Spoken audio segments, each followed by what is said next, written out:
cloud. Ooh. All right. Hello, everyone. Happy 2026. This is our first monthly Lake Org chat for the year as an outreach program of the College of Natural Resources at UW-Stevens Point. Our goal is to provide educational resources and support to the broader community in regard to lake health. As you may know, Wisconsin is home to over 15,000 lakes, and there are over 750 lake organizations representing almost 1,000 of these lakes. These organizations help to protect and manage the health of lakes and entire watersheds for current and future generations. We try to get important and timely information out to you all in a variety of ways. And so last year and this year, we will be recording monthly Lake Org chats to get this information out in a hopefully engaging way.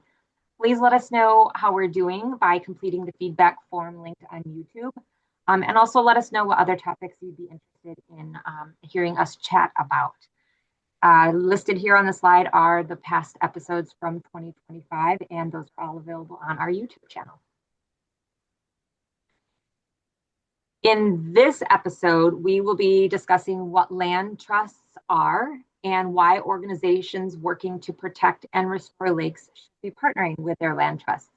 I'm Sarah Winju, the Leadership and Capacity Development Specialist for Extension Lakes at UW-Stevens Point.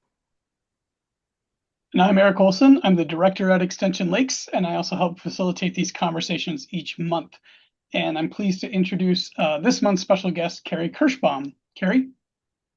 Hey, I'm Carrie Kirschbaum. I'm the Land Protection Director at Northwoods Land Trust, which is up in Eagle River. We serve 7 counties in northeast Wisconsin. Okay. So the first kind of question I want to ask or address is, what the heck is a land trust anyway?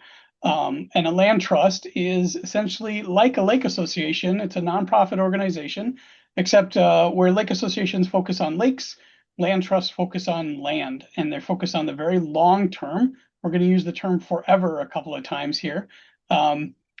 They're all around the state of Wisconsin. There's about 40 different land trusts in the state. Some operate at different scales. So the logo you see here is for the Cedar Lakes Conservation Foundation, obviously working on the Cedar Lakes. These are the Cedar Lakes in Washington County. And then there's groups like the Nature Conservancy that operate at a global scale. The Nature Conservancy has operations all around the entire planet. And then there's regional groups like Carrie's organization. Carrie, remind us again, how big of an area does the Northwoods Land Trust cover? We cover 7 counties in far northern Wisconsin. Okay. Some of them have staff. Carrie, how big is the staff at Northwoods Land Trust about? We have 6 people on staff. Yep. And then there's some smaller land trusts that also just kind of rely completely on volunteers, the way a small lake association might. The reason why we want to engage with lake organizations to talk about this is that lake people involved in lake organizations are always wondering, like, how do we protect undeveloped shoreline? Maybe there's really large pieces of shoreline that they want to protect, or there's areas in their watershed that they want to kind of keep as is. But anybody who gets involved in sort of lakeshore real estate realizes it can be really expensive to entertain the idea of like buying and protecting land. And so what they want to find is some way to either encourage landowners to donate or maybe use state and federal grant programs to be able to secure maybe not whole ownership of these areas, but maybe easements of these areas.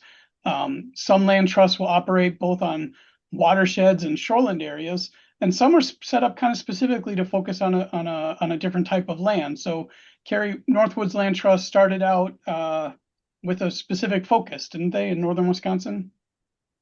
Yeah, we were established in 2001, and it was kind of an out project of some shoreland landowner workshops where they talked about what lakeshore owners can do to protect their land. And one of the options presented was, permanent protection through conservation easements. But a land trust didn't really exist in this area. So we were established kind of at the request of shoreland lake owners who wanted to protect their land.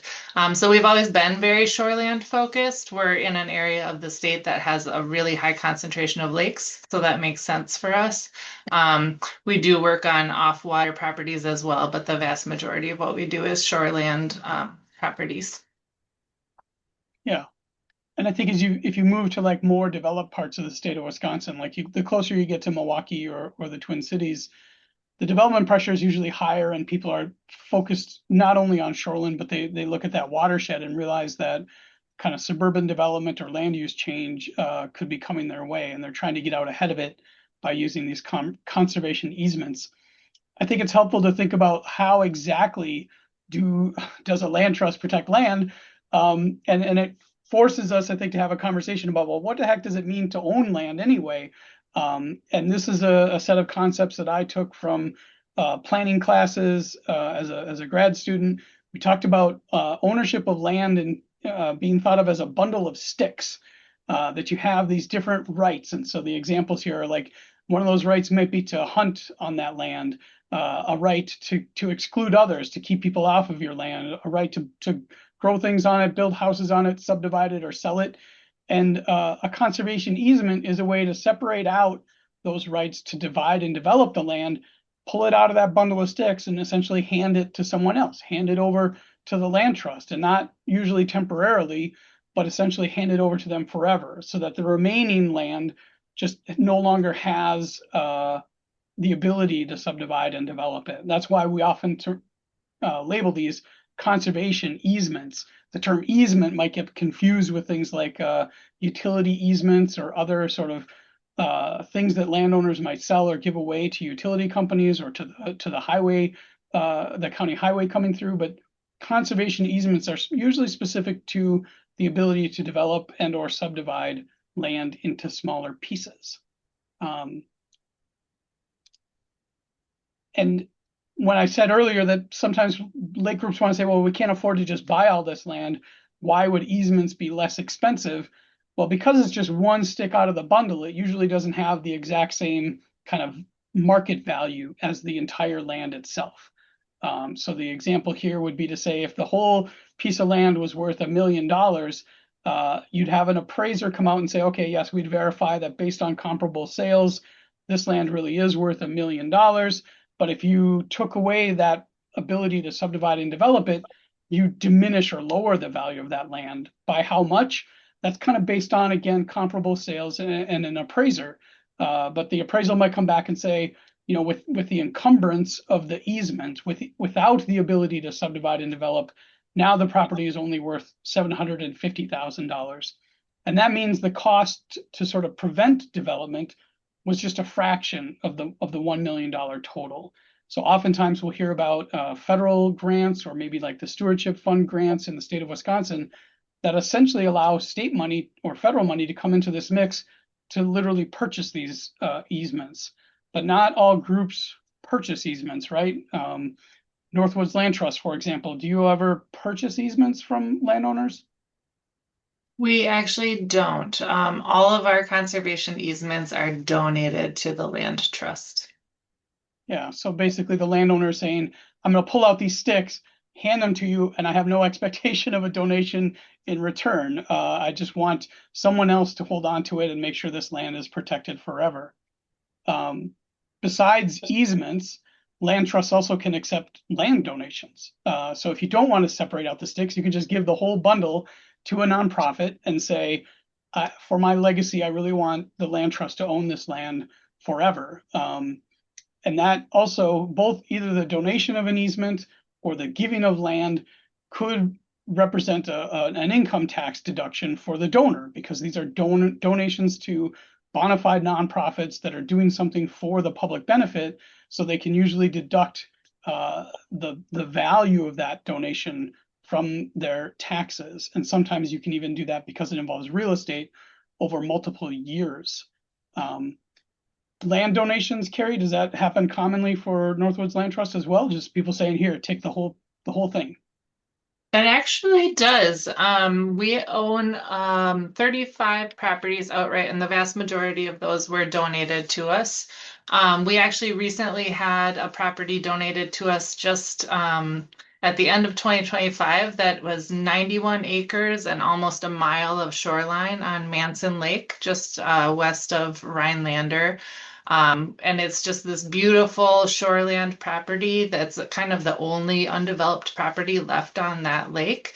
And the owner just wanted to know that it was going to stay forever undeveloped. So we'll hold it and manage it and probably have some trails and whatnot. It'll be open to the public to enjoy. And, the response from people on the lake is just they're, thrilled that they now have this scenic shoreline that will be forever protected and available for use.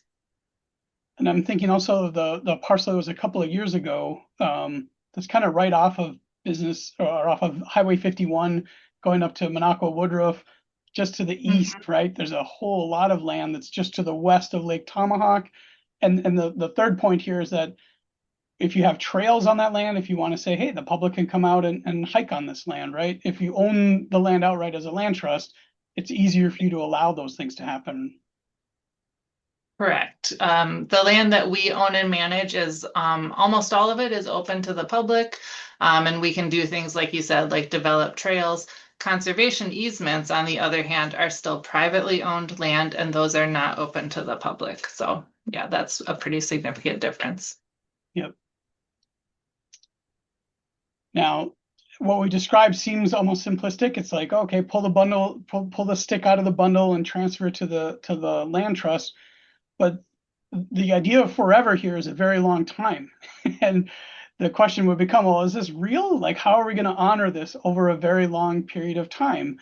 Because this means that there could be successive owners of the remaining bundle, the part that stayed not in the land trust. Maybe somebody inherits it and then they sell it to somebody else. But that conservation easement still affects that land, even when it's sold, right, Carrie? Yeah, a conservation easement runs with the deed to the property, so it gets recorded at the Register of Deeds, and that applies to all future landowners. Like you said, it's private land and it can be sold, it can be passed on to your heirs, it can be transferred to other people, but the conservation easement stays with the property. And so what the land trust is doing when we accept a conservation easement is basically saying we're making a promise to the landowner that donates the easement that we will perpetually make sure that the terms of that easement are honored. So we go out at least once a year and walk the property with the landowner and just kind of take a look around and make sure that all of the terms of the easement are being met. That part of going out to the land and sort of meeting with the landowner and then talking again about the easement, what it's supposed to be doing, that seems like workload, right? The more properties you put into your portfolio, the more properties you have to go out and visit on a regular basis. Yep, that's true. We have basically a full-time staff person, and that's his job is to meet with landowners at least once a year and take a look at their property and talk about what's changed and what their plans are and make sure that the easement is being honored. He spends a lot of time on building relationships with those landowners too, so that we have a really good open line of communication and they feel comfortable coming to the land trust with questions about the easement or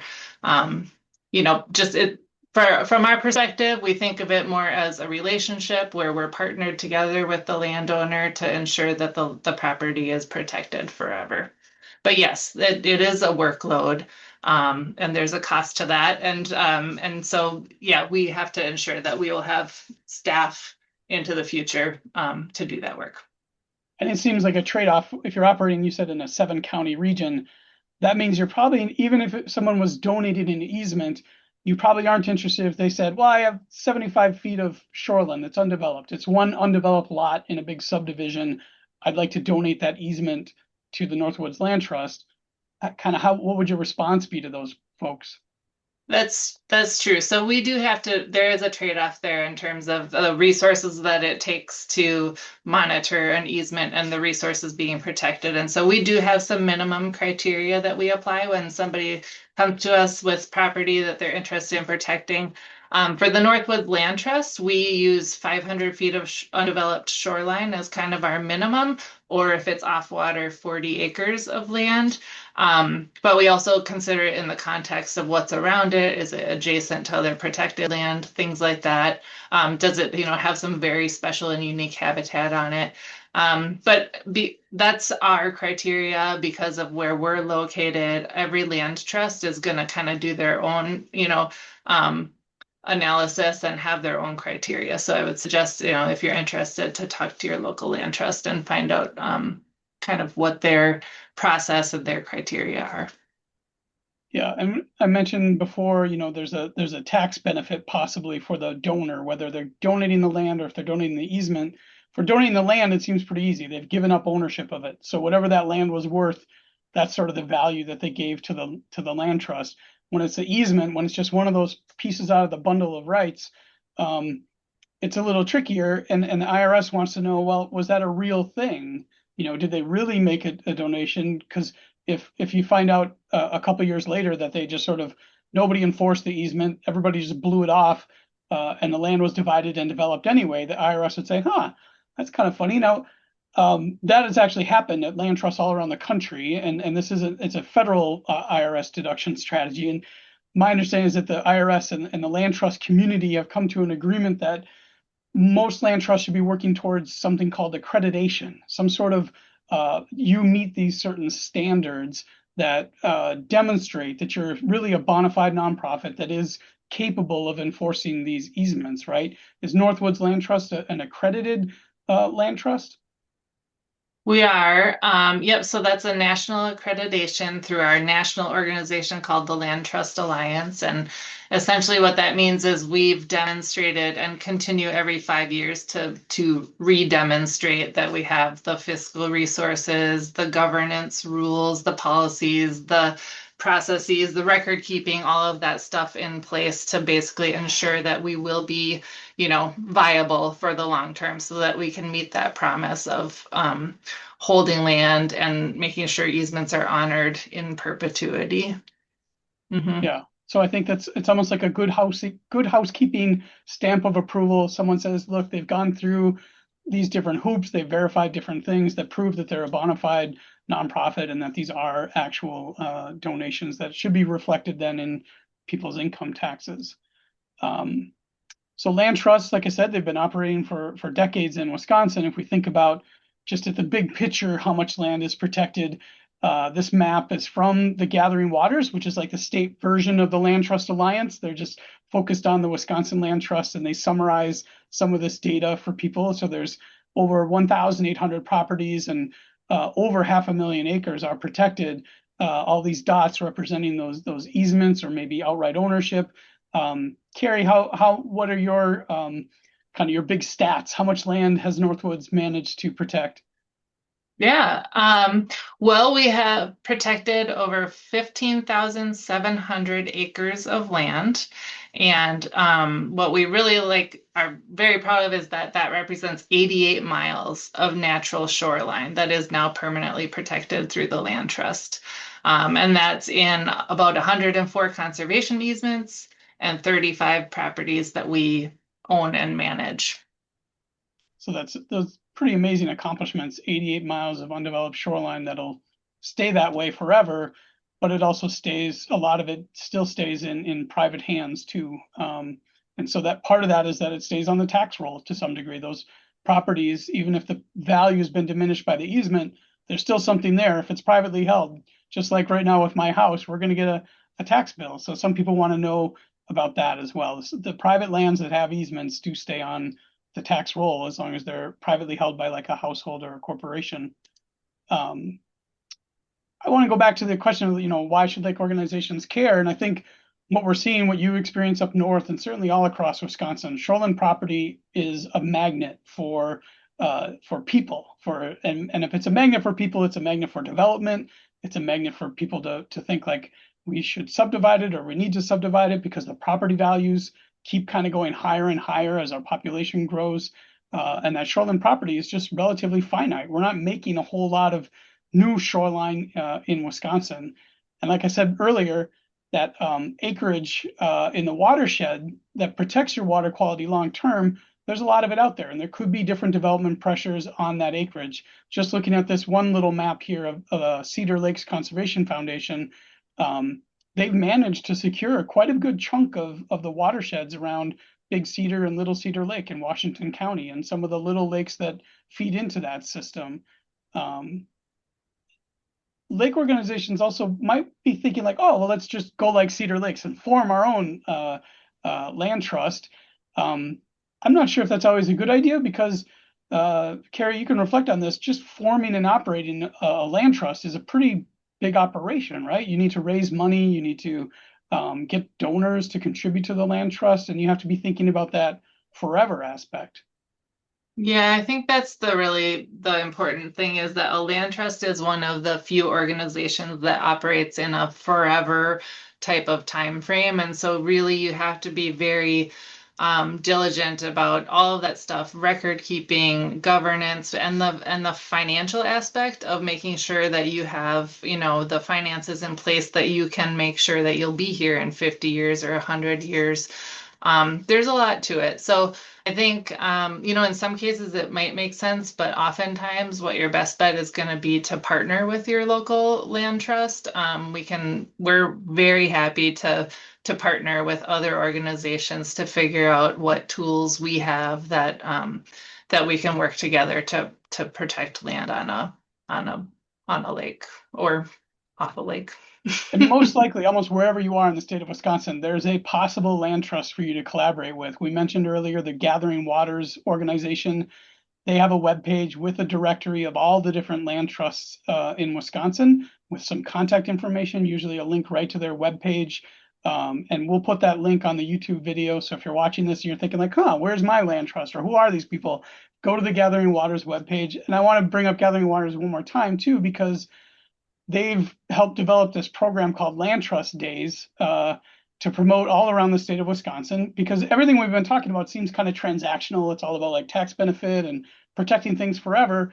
But these lands can be enjoyed in different ways. Shoreline property, you get to enjoy it just when you canoe past it or you paddleboard past it. You're like, wow, this is cool. I'm on the lake and all this land's undeveloped. But even the acreage itself, there's ways you can get out and enjoy this land. It really becomes part of the mix of recreational lands like our county forests and our state parks and our national forests. Land Trust Days is really a way to kind of package a bunch of outdoor experiences that people can participate in, usually freely. A lot of these have no cost to participate at all. And the Gathering Waters will put these things up on their webpage, a calendar of different events. Carrie, do you do Land Trust Days? You participate, the Northwoods Land Trust, in some of these activities? We do. We usually have 2 or 3 events over the course of the couple months. We've done some group bike rides, some hikes, some paddles. We try to mix it up and have a variety of different types of activities. But yes, we always participate. And I find that even in addition to Land Trust Days, a lot of the bigger land trusts or more organized ones have like a full calendar of events year round, right? Is that something that you all do as well? Yeah, we do. We usually have an event every month or every other month. Often it's a hike or a paddle. Mm-hmm. And I'm guessing people can find that information on your webpage as well at the Northwoods Land Trust. They can, northwoodslandtrust.org. Mm-hmm. Great. I think this kind of concludes our conversation around land trust. Sarah, you've been quiet the whole time. Do you have any questions for us? I just wish I had land to be able to donate to a land trust on a lake, but I don't. So maybe someday I'll have a large chunk of land to donate to a land trust. But thank you, Carrie, for being here and providing all of that great information. This concludes our first chat for 2026, and we are still lining up future guests and topics for the remainder of the year. Listed here are some potential topics we would like to explore in 2026, including how to start a water patrol, welcoming new residents to the lake, setting up a youth education program, one specifically for lakes with dams, and also potentially one about hiring clean boats, clean waters inspectors. So if you have other ideas you'd like to learn about or for us to chat about, let us know. Please complete the feedback form linked in YouTube again, and let us know how we're doing with these chats. And we appreciate all of your time. Thanks everyone for joining us, and hopefully we'll see you soon. Yes. Thank you, Sarah, and thank you, Carrie. Thanks.